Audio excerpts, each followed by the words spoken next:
সকলোবিলাক মানুহে জীৱনৰ এটা নহয় এটা সময়ত পিঠিৰ বিষ বা কঁকালৰ বিষ এনেধৰণৰ কিছুমান বিষ বেমাৰৰ লগত ভুগিব লগা হয় বা সন্মুখীন হ'বলগীয়া হয়।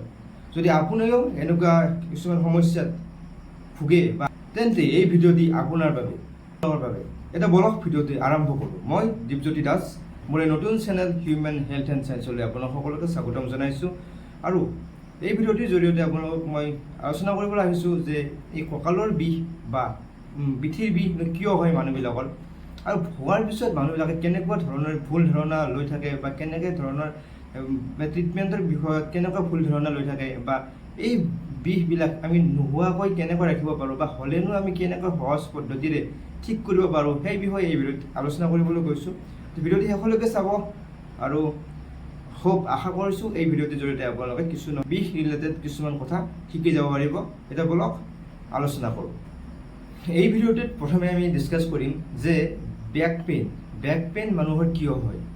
তাৰপিছত আমি ডিছকাছ কৰিম যে এই বেক পেইন হোৱাৰ পিছত মানুহে কেনেকুৱা ধৰণৰ ভুল ধাৰণা লৈ থাকে যে এই বেক পেইনটো কেনেকৈ ভাল হ'ব সেই বিষয়ত।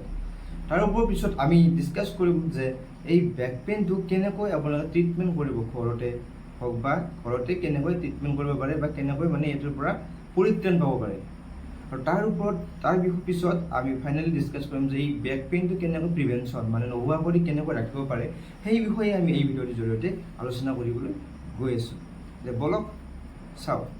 প্ৰথমে আমাৰ এই বেক পেইন, যিটো পিঠিৰ বিষ হওক বা কঁকালৰ বিষ হওক, এইটো বিভিন্ন ধৰণৰ কাৰণত হ'ব পাৰে। আমাৰ যিটো বেক পেইন, বেক পিঠিৰ অংশটো আমি বেক বুলি সাধাৰণতে কওঁ। মাজহাড়ডালত সৰু সৰু কিছুমান হাড়েদি গঠিত হয়। এই হাড়বিলাকৰ মাজত থাকে কিছুমান ডিস্ক, তাৰ পৰা ওলাব মাংসপেশী, টেণ্ডন বা নাৰ্ভ ৰিলেটেড পেইনো হ'ব পাৰে, মাচুলৰ পেইন হ'ব পাৰে। এতিয়া আপোনালোকে কি বুজিলে? এই বিষটো, এই যিবিলাক ষ্ট্ৰাকচাৰ মই ক'লোঁ যে সৰু সৰু হাড়বিলাক লগ লাগি আমাৰ যিডাল মাজহাড়, পিছফালে যদি মাজহাড় বুলি কওঁ, সেই মাজহাড়ডাল গঠিত। সেই বিষটো মাজহাড়ৰ পৰা হ'ব পাৰে, বা যিবিলাক মাংসপেশী আমাৰ শৰীৰৰ পিছফালে যিবিলাক মাংস ষ্ট্ৰং মাচুলবিলাক থাকে পিঠিত পিনে বা কঁকালৰ পিনে, সেই মাংসৰ পৰা বিষটো আহিব পাৰে। বা যিবিলাক সৰু সৰু হাড়বিলাক লগ লগা কিছুমান ডিস্ক থাকে, আপোনালোকে দেখিবলৈ পাইছে, ইয়াত মই দেখাই দিছোঁ স্ক্ৰীণত, সেই ডিস্কবিলাকৰ পৰাও বিষটো আহিব পাৰে। বা টেণ্ডন থাকে কিছুমান, সেই টেণ্ডনৰ পৰা বিষটো আহিব পাৰে। বা নাৰ্ভ ৰিলেটেড বিষো হ'ব পাৰে। যে নাৰ্ভ ৰিলেটেড বিষ বা চায়াটিকা হওক বা এইবিলাক বেমাৰ মই নেক্সট ভিডিঅ'ত আলোচনা কৰিম। প্ৰথমে আজি এই বিষয়ে আলোচনা কৰিছোঁ যে এই বিষবিলাক হ'ব পাৰে মাংসৰ বিষ বা যিবিলাক ষ্ট্ৰাকচাৰ ক'লোঁ, এই ৰিলেটেড বিষবিলাক হ'ব পাৰে। সাধাৰণতে একদম কমনলি মাংসৰ পেশী যিবিলাক একোট কম সময়ৰ ভিতৰত বিষটো আহি যায়, বা কম সময়ৰ ভিতৰত বিষটো আহে আৰু বিষটো কমিও যায়। যেনেকুৱা চাপ'জ আপুনি বহুত হালি ফেলে বা বেলেগ এটা ৰং পজিশ্যনত বহু সময় ধৰি কাম এটা কৰি আছে, বা এজন মানুহে অফিচত কাম কৰা এজন মানুহে বহুত টাইম কম্পিউটাৰত বহি কামটো কৰি আছে, তাৰ পজিশ্যনটো হালি ফেলে কৰি আছে, সেই সময়ত তাৰ পিঠিৰ বিষ হোৱাটো স্বাভাৱিক হ'ব পাৰে যদি বহুত প্ৰলং টাইম বিষ বহি পেলাই কাম কৰি আছে। নেক্সট, যদি এটা ৰং পজিশ্যনত মানুহ এটাই কাম কৰিছে, বা তাৰ যদি সঘনাই বেক মাচুলত যদি এটা ষ্ট্ৰেছ পৰি আছে, সেই ষ্ট্ৰেছ ৰিলেটেড কাৰণত বিষ এটা হ'ব পাৰে। বা যদি বহুত ওজন যিখিনি আপোনাৰ ক্ষমতা তাতকৈ যদি বেছি আপুনি ওজন দাঙিছে, তেতিয়া আপোনাৰ এই বিষটো হঠাৎ উঠিব পাৰে।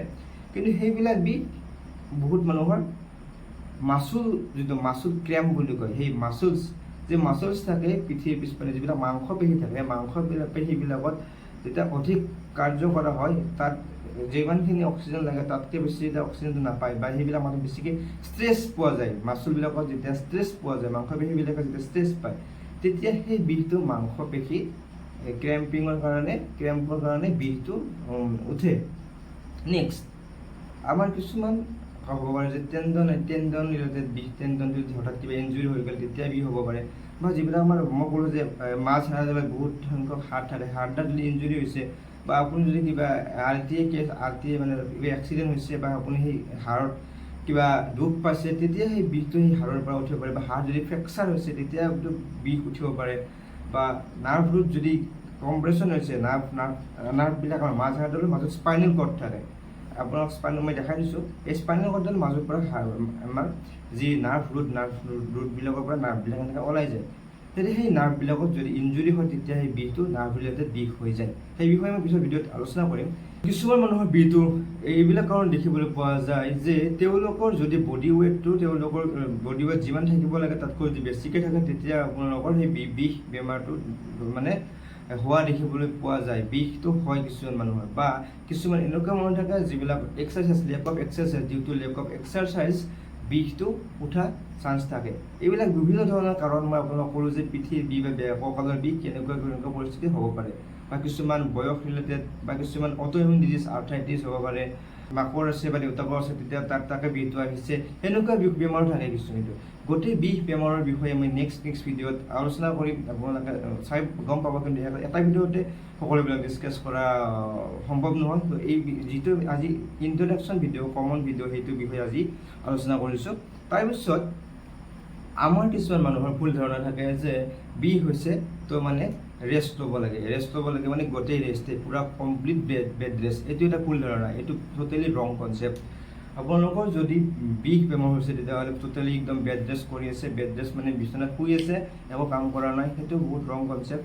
নেক্সট যে তেতিয়া এনেকুৱা এটা কনচেপ্ট থাকে যে সকলোবিলাক বেক পেইনে শ্লিপ ডিস্কৰ কাৰণে হয়। শ্লিপ ডিস্কৰ বিষয়ে কেৰেক্টাৰটো কেনেকুৱা সেই বিষয়ে পিছত আলোচনা কৰিম।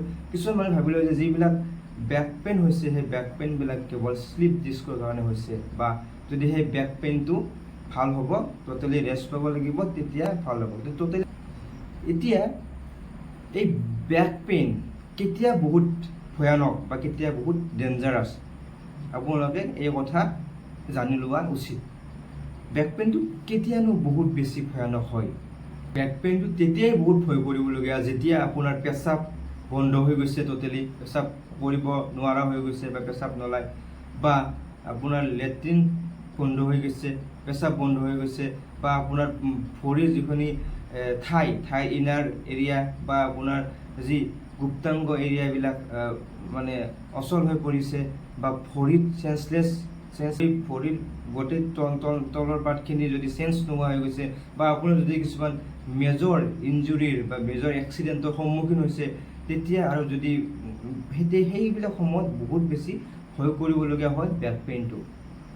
কাৰণ এইবিলাক আপোনাৰ নাৰ্ভ ইঞ্জুৰি বা বন ফ্ৰেকচাৰ এইবিলাকৰ চান্সটো বাঢ়ি যায়, আৰু তেতিয়া ততাতৈয়াকৈ আপোনালোকে কিছুমান ইণ্টাৰভেনশ্যন বা অতি সোনকালে হস্পিটেল এটেণ্ড কৰাটো বহুত বেছি জৰুৰী হৈ যায়। এতিয়া কেনেকৈনো ট্ৰিটমেণ্ট কৰিব? আপোনালোকে এক্টিভ থাকিব লাগিব। গম পাইছোঁ আপোনালোকৰ বিষ বহুত হৈ আছে, কিন্তু সেই বিষ বুলি শুই থাকিলে নহ'ব।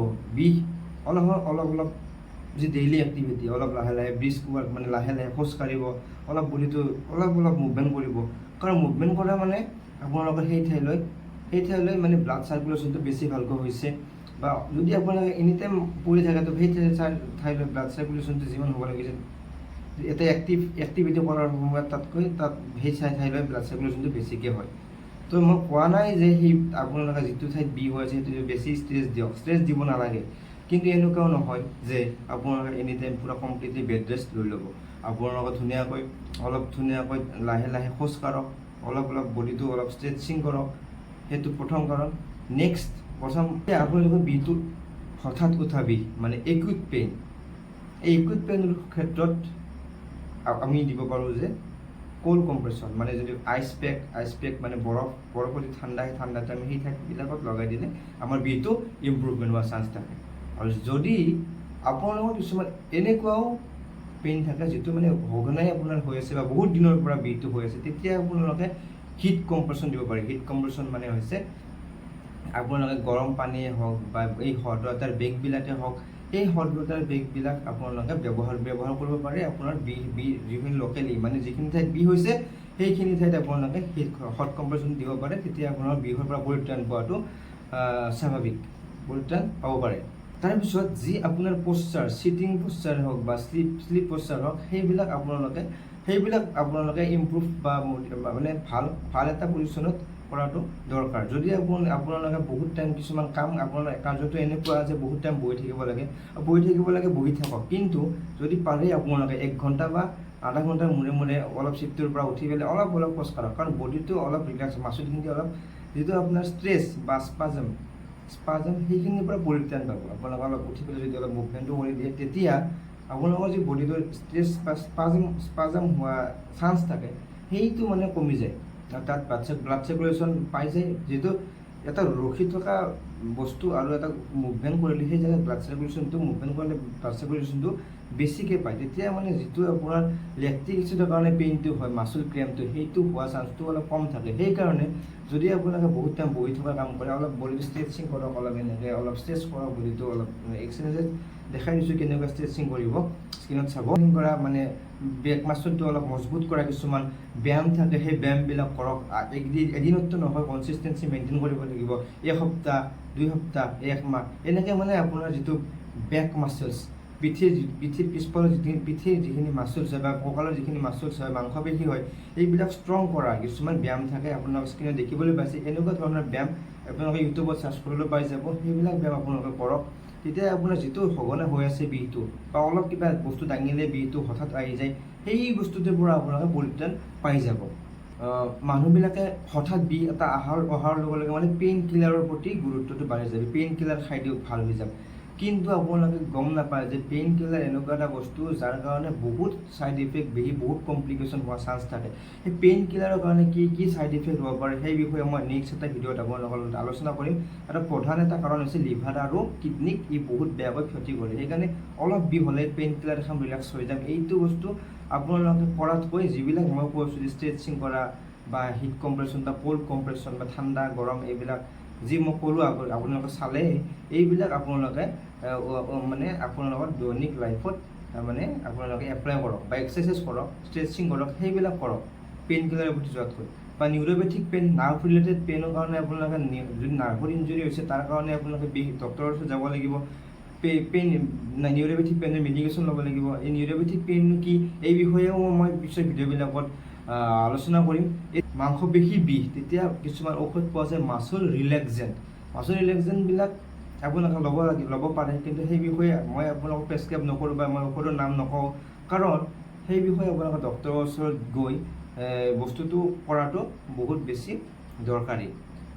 তাৰপিছত মই এতিয়া প্ৰিভেনশ্যন মানে বিষটো নোহোৱাকৈ, যিটো আপোনালোকে কষ্টত ভোগে বিষ হ'লে সেইটো নোহোৱাকৈ ৰাখিবলৈ আপোনালোকে কি মানে পদ্ধতি অৱলম্বন কৰিব লাগিব সেই বিষয়ে এতিয়া ডিছকাছ কৰিব লাগিব। কিন্তু কষ্টটো আপোনালোকে পাই আছে তেতিয়াহ'লে সাৱধানতা লোৱাটো বহুত বেছি দৰকাৰী। প্ৰথম সাৱধানতাটো হ'ল যে আপোনালোকৰ যদি বডি ৱেইটটো যদি জোখতকৈ বেছি বাঢ়ি আছে, তেতিয়াহ'লে আপোনালোকে ফ'কাছ কৰক যে সেই বডি ৱেইটটো কেনেকৈনো কমাব পাৰি। আপোনালোকে অবেজ হয়, বহুত বেছি শকত হয়, তেতিয়াহ'লে আপোনালোকে সেই বডি ৱেইটটো ডায়েট মেইনটেইন কৰক বা এক্সাৰচাইজ কৰক, তেতিয়া আপোনাৰ বডি ৱেইটটো মেইনটেইন কৰক। নেক্সট মই যি ক'লোঁ এক্সাৰচাইজ, আগতে কৈছোঁ মই যি বেক ষ্ট্ৰেংথেনিং মানে যি বেক মাচল ষ্ট্ৰেংথেনিং মানে বেক মাচলৰ শক্তিশালী কৰা যিবিলাক মানে ব্যায়াম, সেই ব্যায়ামবিলাক অভ্যাস কৰক।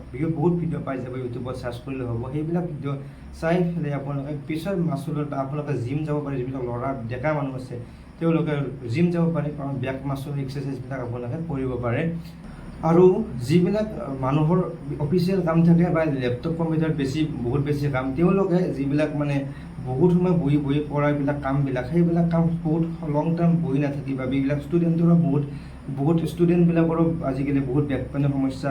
তেওঁলোকক কৈছোঁ যদি বহুত টাইম পঢ়িব লগা কিছুমান মানে ফিল্ডত আছা তোমালোকে, তেতিয়াহ'লে তোমালোকেও এনেকৈ উঠি পেলাই অলপ এক্সাৰচাইজ কৰা বা আধা ঘণ্টা বা 1 ঘণ্টা মূৰে মানে ব্ৰেইনটো আৰু বডিটোক ৰেষ্ট দিয়াটো হৈ গ'ল, বডিটো অলপ ৰিলেক্স ফিল কৰিলে, মাচলবিলাক অলপ ৰিলেক্স ফিল কৰিলে।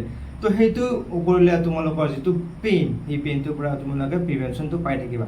বা যিবিলাক এক্সাৰচাইজ কৰোঁ, এক্সাৰচাইজ ৰাতি অলপ সময় দিনত 20 মিনিট 10 মিনিট মানে এক্সাৰচাইজখিনি কৰিলেও হৈ যায়। তাৰপিছত যিবিলাক আমাৰ কিছুমান বস্তু উঠালে মানে যিবিলাক হেভি বস্তু উঠালে মানে প্ৰেছাৰটো আমি আঁঠুটো কচাই পেলাই বস্তুটো তলৰ পৰা উঠালে বেছি ভাল।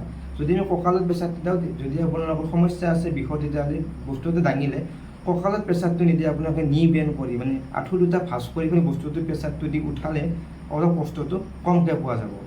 আৰু যিবিলাক আপোনালোকৰ ডাইট মানে কেলছিয়াম ৰিচ ফুড বা কেলছিয়ামটো বহুত বেছি ইম্পৰ্টেণ্ট মাংসপেশী কামৰ কাৰণে, কেলছিয়াম হওক বা আপোনাৰ ছ'ডিয়াম পটাছিয়াম মানে ইলেক্ট্ৰলাইট যিবিলাক আমাৰ শৰীৰত সকলোবিলাক ইম্পৰ্টেণ্ট হয় আমাৰ শৰীৰত মানে বস্তুটো মেইনটেইন কৰিবলৈ। চবতকৈ বেছি ইম্পৰ্টেণ্ট কেলছিয়াম বা vitamin D3। Calcium vitamin D3 এইবিলাক যদি আপোনালোকে সঘনাই হৈ আছে বি হৈ আছে তেতিয়াহ'লে আপোনালোকৰ কেলছিয়াম ইলেক্ট্ৰলাইট চেৰাম ইলেক্ট্ৰলাইট বা ভিটামিন ডি লেভেলটো আপোনালোকে চেক কৰাটো বহুত বেছি জৰুৰী। এতিয়া কেলছিয়াম আৰু ভিটামিন D3 আপোনালোকৰ ছাপ্লিমেণ্টবিলাক যিবিলাক আমাৰ মাংসই হওক বা গাখীৰ বা দৈ গাখীৰ এইবিলাক বা আপোনালোকে দিনত 20ৰ পৰা আধা ঘণ্টা ধুনীয়াকৈ এটা ছানলাইট এক্সপ'জাৰ লওক। ৰাতিপুৱা যেতিয়া বা ৰাতিপুৱা দুপৰীয়াৰ মাজত যিখিনি টাইম সেইখিনি ছানলাইট এক্সপ'জাৰ লওক, তেতিয়া আপোনাৰ স্কিনত ভিটামিন ডি প্ৰডাকশ্যন হয়। ভিটামিন ডি প্ৰডাকশ্যন হ'লে আপোনালোকৰ ভিটামিন ডি আৰু কেলছিয়ামৰ এটা ৰিলেশ্যন আছে। ভিটামিন ডি থাকিলেহে আপোনাৰ শৰীৰত কেলছিয়ামটো এবজৰ্পশ্যন হ'ব।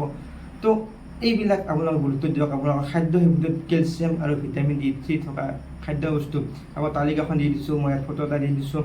এইবিলাক খাদ্য বস্তু আপোনালোকে খাওক আৰু শৰীৰটো হাড়ৰ লগতে মাংসপেশীবিলাক মজবুত কৰক আৰু এই কঁকালৰ বিষ বা পিঠিৰ বিষ ৰিলেটেড বস্তুবিলাকৰ পৰা আপোনালোকে পৰিত্ৰাণ পাওক। আৰু নেক্সট ভিডিঅ'ত মই নাৰ্ভ ৰিলেটেড বিষবিলাক কেনেকুৱা বা চায়াটিকা কি বস্তু, চায়াটিকা এটা বহুত মানে ৰেগুলাৰলি শুনা এটা টাৰ্ম হয়, সেই বিষয়ে ডিছকাছ কৰিম বা বিভিন্ন ধৰণৰ টপিক মই নেক্সট ভিডিঅ'ত ছাবচিকুৱেণ্টলি মই লৈ আহি থাকিম। আপোনালোকে মোৰ চেনেলটো যদি নতুনকৈ আছে, নতুনেই হ'ব অভিয়াছলি, যিহেতু নতুনকৈ ষ্টাৰ্ট কৰিছোঁ চেনেলটো, আপোনালোকে ফ'ল' কৰিব। বিভিন্ন ধৰণৰ বিষয়ে আমি বিভিন্ন ধৰণৰ হেল্থ ৰিলেটেড ইছ্যু এই চেনেলটোত ডিছকাছ কৰিবলৈ গৈ আছোঁ। আপোনালোকে ছাবস্ক্ৰাইব কৰিব, যদি ভিডিঅ'টো ভাল পালে লাইক কমেণ্ট কৰিব আৰু এটা কমেণ্ট কৰিব যে আপোনালোকৰ বিষ হৈছে নেকি বা কিবা জানিব বিচাৰিছে নতুনকৈ। তো এই বিষয়ে এনি মেডিকেল ৰিলেটেড ইছ্যুজ আপোনালোকে যদি জানিব বিচাৰিছে কমেণ্টতে জনাই দিব যে এই বিষয়ে ভিডিঅ'টো বনাই দিয়ক, মই ধুনীয়াকৈ ভিডিঅ' আপোনালোকৰ কাৰণে লৈ আহিম। তো যিখিনি পাৰোঁ কম সময়ৰ ভিতৰত আপোনালোকৰ বেক পেইনৰ বিষয়ে মই ক'বলৈ আপোনালোকৰ লগত চেষ্টা কৰোঁ। যদি কিবা ভুল ভ্ৰান্তি হৈছে ক্ষমা কৰিব আৰু নতুন আছে যদি ছাবস্ক্ৰাইব কৰিব, ইউটিউবত চাই আছে যদি আৰু ফেচবুকত চাই আছে যদি ফ'ল' কৰিবলৈ নাপাহৰিব আৰু লাইক কৰিব। আৰু যদি আপোনাৰ ঘৰৰ কোনোবা ফ্ৰেণ্ড ৰিলেটিভ এনেকুৱা মানে এনেকুৱা পৰিস্থিতিত ভুগি আছে বিষত, তো এই ভিডিঅ'টো তেওঁলোকক দি দিব, শ্বেয়াৰ কৰি দিব, যিহেতু তেওঁলোকক কিবা এটা আইডিয়া পায় আৰু কেনেকৈ প্ৰিভেনশ্যন পায় বা কেনেকৈ নোহোৱাকৈ থাকিব পাৰে সেই বিষয়ে তেওঁলোকে জ্ঞানটো অলপ হ'লেও আহৰণ কৰিব পাৰে। হোপ আপোনালোকৰ এই ভিডিঅ'টো কিছু হ'লেও মই হেল্প কৰিব পাৰিছোঁ বা আপোনালোকৰ কিছু হ'লেও কিছু লাভ হৈছে। তো আজিলৈ ইয়াতে সমাপ্ত কৰিছোঁ। শেষলৈ চোৱাৰ কাৰণে মোৰ ফালৰ পৰা বহুত বেছি ধন্যবাদ। Thank you. Have a nice day. Bye bye all.